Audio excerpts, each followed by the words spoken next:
Welcome to the Learning Pines YouTube. We hope this video helps. You start by prioritizing safety and legality. Do not attempt capture without authorization. Once you confirm rules and contact professionals, inspect common entry points and note times the lizard appears. Make sure to remove attractants like pet food and accessible garbage to reduce conflict immediately. Assemble humane gear: sturdy gloves, a breathable carry box, a long-handled net only for guidance, and a flashlight. You act now to de-escalate risk while preparing for a professional, non-lethal resolution. You proceed calmly. Once the animal's path is clear, create gentle guidance with temporary barriers so it can leave on its own. Avoid chasing.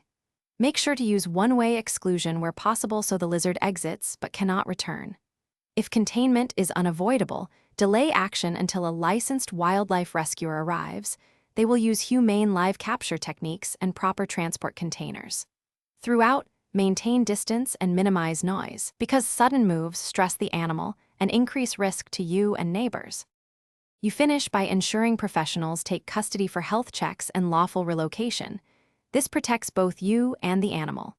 Once done, make structural repairs. Seal gaps, install mesh over vents, and secure outdoor food sources so repeat visits stop. If the lizard keeps returning, document time, location, and behavior with photos and share with wildlife control so they can plan longer-term exclusion or habitat adjustments. Troubleshooting tip: if exclusion fails, do not retry captures yourself. Call the Thanks for watching. Consider subscribing if we helped you.